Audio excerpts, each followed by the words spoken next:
अस्सलाम वालेकुम दोस्तों, तुसी देख रहे हो अपना पंजाब टीवी ते मैं थोड़ा मेज़बान अफजाल अहमद।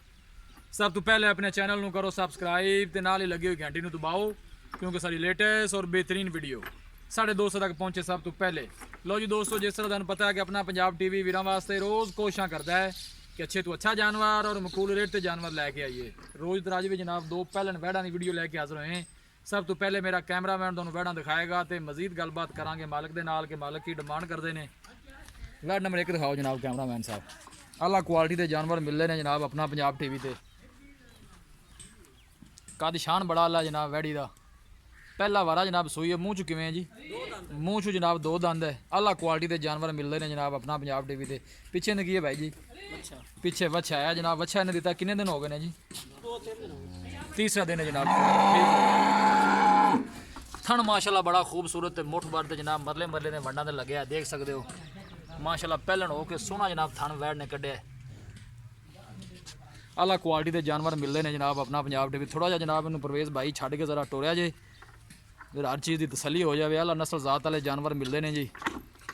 वीडियो पसंद आए लाइक तो शेयर जरूर करना है। वीडियो में जनाब एंड तक देखना है। इंशाल्लाह जानवर जनाब अच्छे तो अच्छा वेखने मिलेगा। बिल्कुल पतली बरीक बूथी तो छोटा छोटा वैड़ नूं कन लगे है जी। आला क्वालिटी के जानवर मिल रहे हैं जी। आर्डर क्वालिटी माशाल्लाह बड़ी ही लाजवाब है। पहलन हो के जनाब कद शान बड़ा आला है। पहला वारा है जी। मूँह चू जनाब ये दो दंद है। वीडियो में जनाब एंड तक देखना है।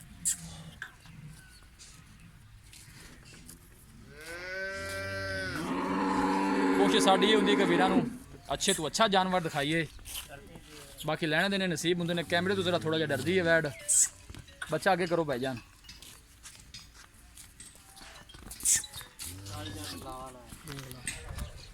माशाल्लाह बहुत ही खूबसूरत जानवर है जी।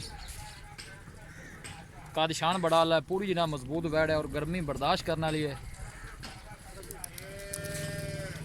ये फ्रीजन के जनाब जर्सी का क्रॉस है।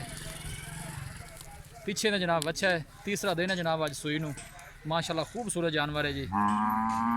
जानवर इंशाल्लाह जनाब अच्छे तो अच्छा वेखने को मिलेगा। बाकी लैने देने नसीब होंगे ने। थन जनाब पहलन हो के माशाल्लाह सोहना लग्या वैड़ी नूं देख सकते हो। पूरियां विरला ने जनाब थना दियां। पूरी जनाब मजबूत वैड है।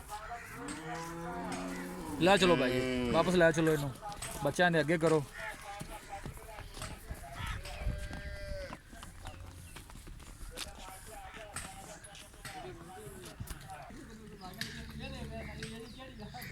लो जी दोस्तों, वैड नंबर 1 है। पहला वारा है। मूँह चू दो दंद है। बाकी जो भी हिसाब किताब है मेरे कैमरे की नज़र है। कद शान देखो माशाल्लाह। नंबर 2 तो जनाब है आ गई वैड। ये जनाब फ्रीजन तो जर्सी का क्रॉस है। इन्होंने थोड़ा छड़ के टोरिया ज पै जाए। पीछे ने की है? अच्छा ठीक हो गया जी। इन्हें पीछे बच्ची है। कितने दिन की सूई है जी? 6-7 दिन हो गए। 6 तो 7 दिन हो गए ने। ठीक हो गया जी। माशाल्लाह बहुत ही खूबसूरत जानवर है जी। कद शान बड़ा आला है। पूरी जनाब मजबूत वैड है। पहला वार पहला ना पहला वार है जी। मूँह चो 4 दंद है। ठीक हो गया जी। माशाल्लाह बहुत ही खूबसूरत जानवर है जी। लोकेशन एक दफ़ा वीरान फिर दस दें। तहसील दीपालपुर ज़िला उकाड़ा। माशाल्लाह वच्छी जनाब है। देखो फ्रीजन नस्ल की वच्छी है।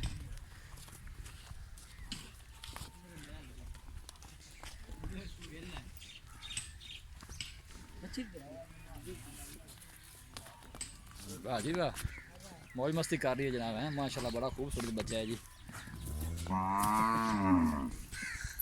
सेम जनाब मारंगी है।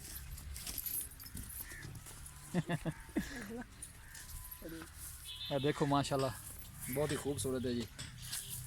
अल्लाह नहीं याती करे।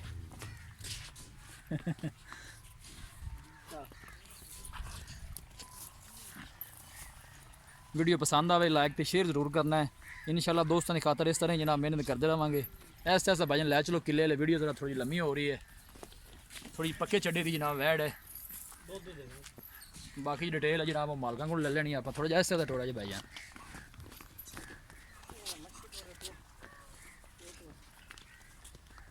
लै चलो किले तो लै चलो।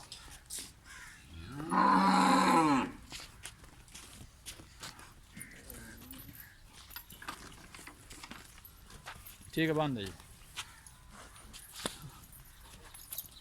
जानवर दिखाने दी इंशाल्लाह जनाब पूरी तसल्ली करावांगे कि कोई चीज़ रह ना जाए। मैं देखो माशाल्लाह बिल्कुल छोटा छोटा वैर नूं कन लग गया, पूरी नस्ल ज़ात वाली है।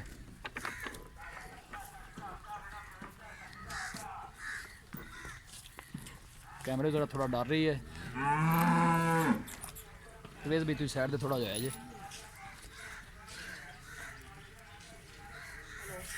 लो जी दोस्तों, जानवर माशाल्लाह दोनों ही खूबसूरत ने। दोनों जनाब पहला पहला वारा है।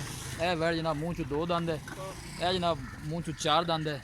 माशाल्लाह दोनों ही खूबसूरत जानवर ने। सिर तो मोनिया ने जनाब दोनों ही, और फ्रीजिंग में क्रॉस ने। जानवर दिखा दिते ने तो मजीद गलबात करने मालक के नाल कि की इन्हां दी डिमांड करते हैं, कि इन्हां दा हिसाब किताब है।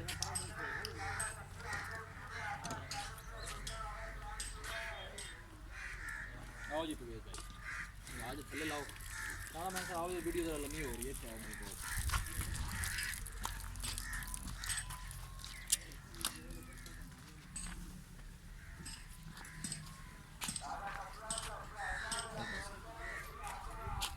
जी अस्सलाम वालेकुम वालेकुम सलाम जी। परवेज भाई, की हाल है? अल्लाह शुक्र है भाई। तबीयत से ठीक है? अल्लाह दा आसान है। वैर ने जी आप एक दिखाई है, हाँ जी। पहला वारा दो दंद मूँह च 2 दंद है। किन्ने दिन हो गए ने सूई? ये उन तीसरा रख देना। तीसरा दिन पीछे होने बच्चा हाँ है, जी। इस तरह ही है। हाँ जी। इस टाइम दूध किन्ना में थलू चौंदे पे? ये चला हैगा 14-15 लीटर। 14-15 लीटर दूध है इस टाइम। बच्चे ਨੂੰ ਬੁਲਾ ਕੇ ਟੋਟਲ ਦੁੱਧ बच्चे को थोड़ा जिहा छड़ी दे कोटा बताना। ठीक हो गया। बच्चे ਨੂੰ ਛੱਡ ਕੇ मतलब देना किन्ना में दूध कर जाएगी? वो भी से करेगी 1 लीटर कर जाएगी। इंशाल्लाह। ठीक है। डिमांड की है प्यार मोहब्बत? 2,70,000 रुपये। नहीं डिमांड ज़्यादा है परवेज भाई, प्यार मोहब्बत किन्ने दी? 2,65,000 दे देंगे। कोई माड़ा बंदा अगर आ जाए फिर थोड़ा बहुत और हो जाएगा प्यार। 20 लिहाज होएगा। इंशाल्लाह। ठीक होगा। वैट नंबर जी आप 2 दिखाई है। हाँ जी। ये सब पहले दोस्तों जी आप नंबर 1 ते वहाई है, ये नस्ल केड़ी है? ये फ्रीजम ते जर्सी करा दो। फ्रीज में जर्सी का क्रॉस है, कोई गर्मी शर्मी तो नहीं नहीं करती? कोई दोनों गाय गर्मी करना ये नहीं जी। ठीक हो गया। नंबर 2 तो जी आप दिखाई है, हाँ जी, ये भी पहला बार ये है। पहला बार है। ये मुंह पे ये मुंह 4 दंद है, वो 2 दंद। मुंह 4 दाने। इन दिन कितने हो गए? ਇਹਨੂੰ 6-7 ਦਿਨ ਹੋ ਗਏ ਸੂਈ ਨੂੰ। 6-7 दिन हो गए ने सूई ਨੂੰ। ठीक होगा। इनके थले इस टाइम 2 ਇਹਦੇ ਥੱਲੇ 14-15 ਸੇ ਦੋ दो दिक्को जी नहीं कोई थोड़ा पीड़े चढ़े दी है। ਅੱਛੀ ਪੱਕਾ ਥੋੜਾ ਚੜਾ ਰੱਖ ਦੀ ਪਰ ਦੁੱਧ ਦੇਗਾ। दूध है ना? ठीक हो गया जी। और कोई बताएगी इसको ज़्यादा भी? ਇਨਸ਼ਾਅੱਲਾ 17-18 ਲੀਟਰ ਖੇਤੀ ਰੱਖੇਗਾ। करेगी। डिमांड की है प्यार मोहब्बत वाली? ਡਿਮਾਂਡ ਦਾ ਆਪਾਂ ਜਿਹੜੇ ਲੈ ਲੈਣਾ 2,35,000 ਰੁਪਏ। 2,35,000 रुपया। हाँ जी। 2,35,000 चो दी लिहाज जरा हो जाना है। ਉਤਲਾ 5,000 ਰੁਪਏ ਹੋ ਜਾਏਗਾ ਜੀ। 2,30 दी। हाँ जी। 2,30 भी ज़्यादा नहीं इससे ज्यादा नहीं बच्ची चंगी है। आप बच्ची है मर बच्ची माशाल्लाह 50,000 की मर बच्ची ਜਿਹੜੀ अच्छी है। हाँ जी। 2,30,000 ਜਿਹੜਾ ਬੰਦਾ ਲੈ ਲੈ 50,000 ਦੀ ਬੱਚੀ ਸਾਡੀ ਦਿੱਤੀ ਹੈ और को दी लिहाज है तो दस दो, तो थोड़ा बहुत हो जाएगा। हो जाएगा। ठीक होगा परवेज भाई, बड़ी मेहरबानी। लो जी दोस्तों, जानवर दिखा देते हैं। वीडियो पसंद आवे लाइक तो शेयर जरूर करना है। मिलांगे एक अच्छी और लाजवाब वीडियो के नाल। अपने मेज़बान अफजाल अहमद दो इजाज़त। अल्लाह निगहबान।